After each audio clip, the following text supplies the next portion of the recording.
Welcome to Career Pod, your Audible career fair podcast. I'm your host, Dana Francis.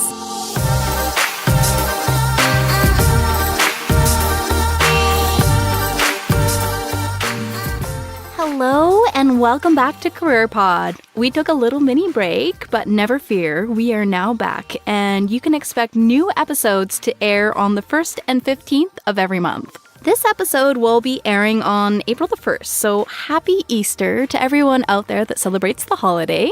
Today on the show, we're switching gears a little bit and chatting about a really amazing organization that's helping bring the love of trades and technology back to youth. I know for many high school and post-secondary students, this is the highlight of their year. I'm so excited to be showcasing Skills Canada Alberta in this episode, and we'll also be chatting about the Girls Exploring Trades and Technology Conference. If you head to Skills Canada Alberta's website, they actually have this cute little countdown on their website for the provincial competition. And whenever I see it, all I can think is, it's the final countdown. In all seriousness, though, I really enjoyed my chat with Victoria. You can tell she's the type of person that's perfectly suited to be a communications coordinator. She was poised and just a natural behind the microphone. So without further ado, let's jump straight into our interview. Today we are joined by Victoria Anderson, Communications Coordinator for Skills Canada Alberta. Thank you so much for joining us today. Thank you for having me. Can you give us a quick history on Skills Canada Alberta, how it was formed and what it is? Yeah, so we're a provincial nonprofit organization that was formed by some like-minded individuals who kind of wanted to promote trade and technology careers to young people in Alberta. So we are part of a national organization as well, and that actually feeds into a global organization. So it's just kind of a global group that wants to promote those career options to young people as kind of first choice careers. Currently, how many skills and trades are represented by Skills Alberta Canada? So we have 45 trade and technology competitions at our flagship event. The Provincial Skills Canada competition is where we profile young people who are really exceptional in their kind of chosen field. So yeah, we have 45 areas ranging from welding to baking and photography to graphic design, carpentry to landscaping. So you name it, we've pretty much got it. Mm-hmm. Yeah, I seen one under public speaking as well. So that's where it was not just trades, but there are all sorts of skills as well. Absolutely, yeah. A lot of employment skills is what we kind of call those ones. So public speaking, job skill demonstration, those kinds of things. So what are some of the requirements for students to participate in these activities? So it kind of depends on whether you want to compete at the secondary or the post-secondary level, because we have two levels of competition. So first off, you just have to be a permanent resident of Canada, and you have to reside in Alberta to compete in our province-wide events. And for post-secondary students, they just have to be registered in a course or an apprenticeship that's related to the competition area that they want to take part in. And quite often, our post-secondary and secondary competitors tend to be kind of nominated for participation by their teachers or by their instructors. So people who think that they've showed just kind of an extra level of skill in kind of their chosen area. Are there any sort of age requirements for the post-secondary? Yeah, so you have to stay under the age of 21 to compete at our provincial competition. Can you speak to some of the opportunities for students participating in Skills Canada Alberta events and competitions? Like, what do they take away from this when they're done? Yeah. So I think first and foremost is just a sense of pride in their skills. Like, we want them to know that to be an exceptional carpenter or an exceptional welder or an exceptional baker is something to be really proud of. I mean, some of these students, they can kind of have the claim to fame of being the best baker in the province or sometimes the country or sometimes the world if they make it to that global level. And I think just giving them an extra sense of confidence in those skills as well. I mean, time and time again, I hear from our alumni that now when they're on the job and a problem occurs or they're having to troubleshoot, they just feel really confident in their ability to be able to do that because of their competition experience, because they're taught to work under pressure, to problem solve, to adapt to new environments. So just kind of those soft skills in addition to just learning all about their chosen field. So, yeah. And they also get to make contacts in the industry, which is really helpful too, whether it be instructor contacts or potential employer contacts, or even just their fellow competitors who know exactly what it is that they're going through and can kind of stay connected even after the competition. And you never know where your peers are going to end up and where you're going to end up, and just kind of making those contacts as well. Yeah, those contacts really help you find jobs afterwards. Like, I know for me, working in the trades, it's awesome having things like LinkedIn, and you can just be like, hey, do you know where there's work right now? The more people you know, the better. Exactly. Yeah. It's all about who you know. Sad but true, unfortunately. I was reading online that you were lucky enough to attend World Skills Sao Paulo in Brazil. Can you tell us a little bit about that experience? Yeah, that was phenomenal. First off, it was my first year with Skills Canada Alberta, and then I was lucky enough to have the opportunity to volunteer with the World Skills competition. So I had obviously seen our provincial level event and the national competition, but I had never seen the global event. And it was just crazy to see all the countries from all over the world where we kind of had this common language of just celebrating and elevating these incredible talents that these young people from all over the globe had. So it was really exceptional to see kind of how countries would come to bat for their young people and how countries would support those skills. And, I, of course, got to make contacts and meet friends from all over the globe. So now I'm still in contact with friends in Brazil and in Germany and in the UK. And I wouldn't have made those connections if it wasn't for that experience. And it also just really hammered home for me, like the kind of impact that we can have on the young people who take part in our competitions, because obviously it's only a handful of individuals that make it as far as World Skills, but to see the impact that has on their future and to see the experience that they're having, unfold before them is really exceptional. It must be so fun. Like, some people have never left the country either. So to have that experience of leaving the country and then to compete, and it's the equivalent of the Olympics really for our world. So I can only imagine the excitement and the energy that must be at that competition. Yeah, there's excitement. There's obviously stress. There's, worry. But I think overall it's just this feeling of, wow, how lucky am I to be here and to kind of be representing my country in welding or in carpentry. And just we're so fortunate that the young people that we take with us to those events are just really exceptional human beings as well. And they're just so proud to be there, and they're so proud to be representing their country, and they just always do us really proud. Held in conjunction with the Provincial Skills Competition is the Girls Exploring Trades and Technology Conference. Can you tell us a little bit about this conference and what kind of activities these young women participate in while they're attending it? Yeah, absolutely. So basically the goal of the conference is to just inform young women about the different career options that they have in the trades and technologies. I think so often those are not necessarily presented as realistic or first choice career choices to young women, which is just not the case, because there's obviously been a lot of successful females in all those different kinds of areas. We have one alumni, her name is Cecile, who is a car painting alumni, and now she's the first female auto body instructor at NAIT, which is really exceptional. So just kind of telling those stories and making sure that young women know that these are options that are available to them,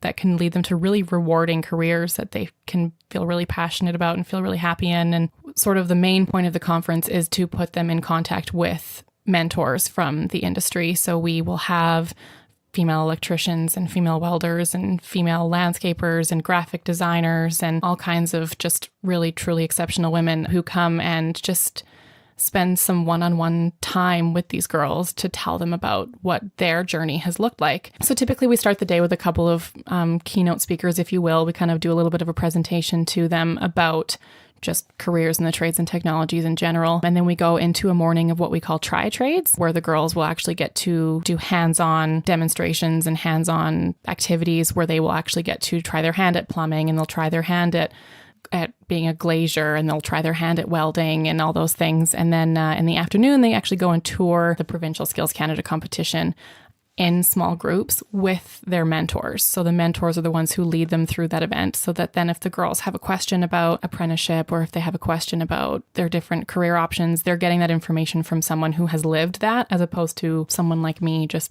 preaching to them when I have no idea where they're coming from. So, and then in the afternoon, we just do a round table mentor session where they can just go and speak to maybe some of the mentors that they didn't get to talk to throughout the morning, and just kind of learn about as many different things as possible. We just want them to try as many different things as they can, because you just never know what it is that you're going to discover a passion in. So, and I think it's so important to have those mentors, because you need to have those role models. Like, I remember growing up that I didn't really see any women in the trades. Like, none of my friends' parents, none of their moms were in it. So I think seeing those positive role models, it just kind of helps spark that fire in some people that maybe this is something I could do. Exactly. Yeah. We have some really stellar alumni that we're lucky to kind of get involved with the conference, and then also just women from industry and even some female instructors who just want to share their story with these young girls so that they can see where they could end up one day.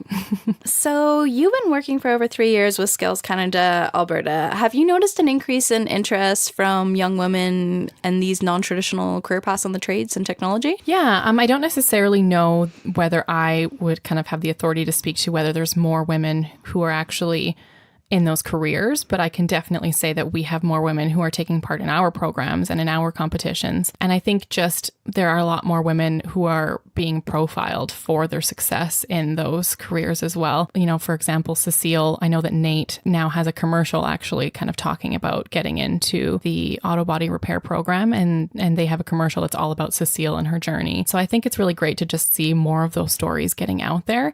And I think ultimately, you know, if we're ever going to get to a place where this just doesn't even have to be a conversation anymore because it's just so equal, it's just going to be because of a whole lot of like-minded organizations and individuals just making sure that those stereotypes are getting addressed. And I think just making sure that the people who are real influencers in these young girls' lives, so their parents, their teachers, their peers, that they're giving that same message too. So just kind of educating the entire community as a whole about what careers in the trades and technologies can look like for, you know, their children, for their students, and just making sure that they're supporting that conversation as well. Do you think there's anything more we could be doing to be attracting young women to the trades and into these traditionally male-dominated fields?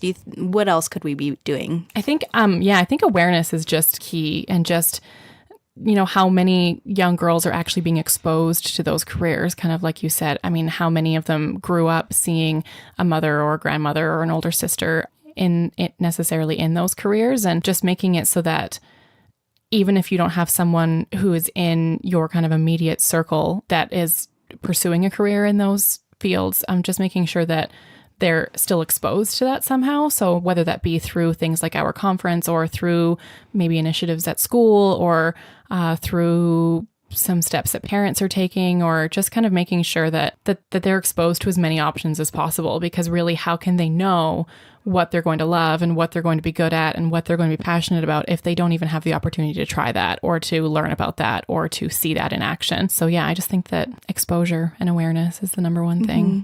And I really think that, you know, millennials as parents are maybe a little bit different than the previous generation. Just, I know from me talking as a parent, we want to teach our daughter welding. We want to teach her how to fix the tractor. We want her driving the tractor. Like, we want her doing all the things that, you know, maybe previous generations wouldn't have necessarily participated in. Exactly. I think more and more, even when I talk to whether it be industry partners or alumni or some of our volunteers, more and more we're getting, you know, those millennial parents who are saying, I can't believe that this is even a conversation that we're still having to have. So I think that I do feel confident that we're kind of getting to a place where eventually it won't necessarily have to be so abnormal to say that there's, oh, you know, we have a female welder who works for us, that it will just be, we have this exceptional welder named Kate, you know, and it won't necessarily have to be won't have to be this like this exceptional out of the ordinary thing. Mm-hmm. Yeah. I look forward to that. I'm really hoping it happens soon. Totally. I know any successful event usually has an army of volunteers behind it. If people wanted to help out with Skills Canada Alberta, what are some of the ways that they can get in contact with you guys? Yeah, we're so lucky because really volunteers are the backbone of our organization. So every single one of those competition areas, those 45 competition areas, are actually run by a committee of volunteers who are working year round to design that project and kind of put the logistics together to run that competition. But then in addition, we have some people who come to our events on the day of and help us with actually physically running that event. So it really kind of depends on whether you're someone who wants to, sit on a committee and be involved all year round. Do you want to come to the events and help out? Do you want to mentor at the Girls Exploring Trades and Technologies Conference? There's kind of a a space for everybody, really. So while we really can ask for is people who are passionate enough to want to give us some of their time to do that, that's exceptional. So if you do visit our website, skillsalberta.com/volunteer, there is a lot of information on kind of the various ways that you can get involved. Is there any sort of age restrictions? Like, do you have to be 18 and older? Or? Not necessarily. We do have some high school students that do come and volunteer with us, and then they kind of get some credits through their school. So as long as it's kind of something that you've received permission from your parents and your teachers to not be at school for, because the events do run during the week, then yeah, we definitely don't have a problem with having some younger volunteers on board as well. That's awesome. And it's such a great way to meet other people. And there's so many tradespeople volunteering for these. So, I mean, if trades is something maybe you're interested in, this would be a great way to make some great contacts. Yeah, exactly. I mean, even our volunteers, I mean, they obviously make friends with the people that they've been volunteering with. I mean, we have some volunteers who have been involved since we started in 1992. And so, they get to make exceptional contacts in their fields, but also just, friends. Okay, so theoretical here, but if you had the undivided attention of an entire high school class, what would be the one thing you know now as an adult that you wish you knew back when you were a teenager? I would just want to tell them to try as many things as possible. Don't be afraid to step outside of your comfort zone. Just try something, because you never know what you're going to have sort of a natural talent for, or a knack for, or a passion for. And just know that your career is your journey and nobody else's. So do what makes you happy, do what makes you want to get up every morning, and just know that there isn't really any end to your journey until you've decided that it's the end. So, even if you go and get a ticket in a trade or technology, that doesn't mean that you can't then become a business owner or an instructor or get a second ticket or work internationally. Like, there's just so many doors that I just hope that young people are just not afraid to go through. Just, take that leap and do whatever makes you happy. So, and really in these in this day and age, if you want to be recession proof, one of the easiest ways to do that is to be dual ticketed in something, because a lot of employers are looking for that now. They don't want just the carpenter. They want the carpenter and the scaffolder. They want the welder and the pipe fitter. They want those dual ticketed people, because those are the people that, during these downturns, they're always working. Exactly. Make yourself indispensable to your employer, really. Just make it so that you have a unique skill set that nobody else has, because you have these multiple tickets. Do you remember when you were younger what you wanted to be when you grew up? Yes. I wanted to be one of two things. I wanted to either be an actress or a teacher, which I think just really speaks to kind of the limited scope of knowledge that I had for what a job could be. Not saying that those jobs are not exceptional jobs for people who fit in those roles. But I mean, I've always loved movies. So of course I grew up looking at actresses as people who made me happy, because I loved watching them. And so then that's what I wanted to be. Or I loved school and I did really well in school. And so teachers also made me happy. So that's what I wanted to be. But so I actually went into school and did 1 year towards my education degree, and just quickly discovered that it just wasn't for me. I know lots of teachers who love their job, but it just kind of wasn't what made me passionate. And I think I went into that because I just didn't know about anything else. And so I kind of wish that I had someone who said to me, try different things and don't be afraid to explore different interests. And so I'm lucky that, through going into public relations and then landing here with Skills Canada Alberta, that I still get to do some of the things that made me want to be a teacher in the first place, which is still helping young people kind of find their own passions and find their own path and their own careers. So kind of ended up in the perfect spot. Yeah, teachers and mentors just kind of go hand in hand, so that your job kind of very closely aligns with that. I think it's funny because I actually took my first year of education as well. And after I got into it and I was seeing they were going through the logistics of making lesson plans, and I was like, this is not what I thought teaching was about. I thought it was about being, the cool teacher that everybody got along with, and we were learning awesome things. But you figure out really quick that it's not quite a fit for you. And I think if I would have maybe volunteered more in a classroom environment, I would have figured out before going to university or to college that, okay, maybe this isn't for me.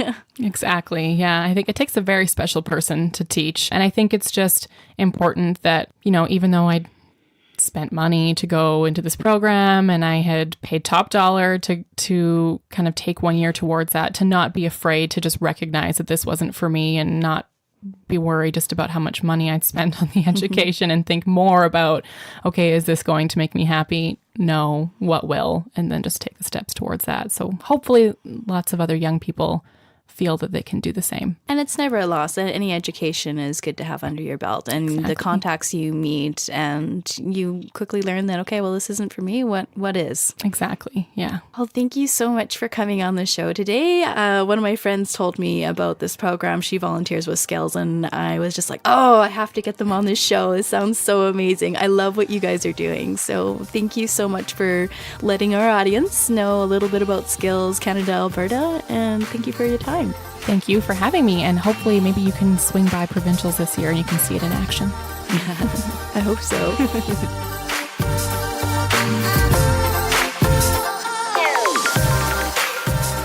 If you want to mark your calendars, the Skills Canada Alberta Provincials will be on May the 31st to June the 1st this year. And the Girls Exploring Trades and Technology Conference will be happening on June the 1st.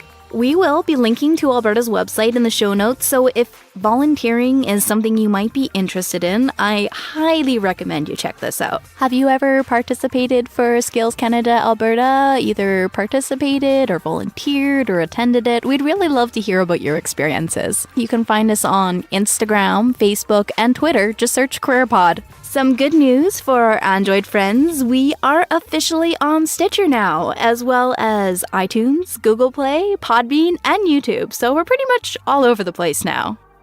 Thank you so much for joining us today. Till we meet again, stay passionately curious.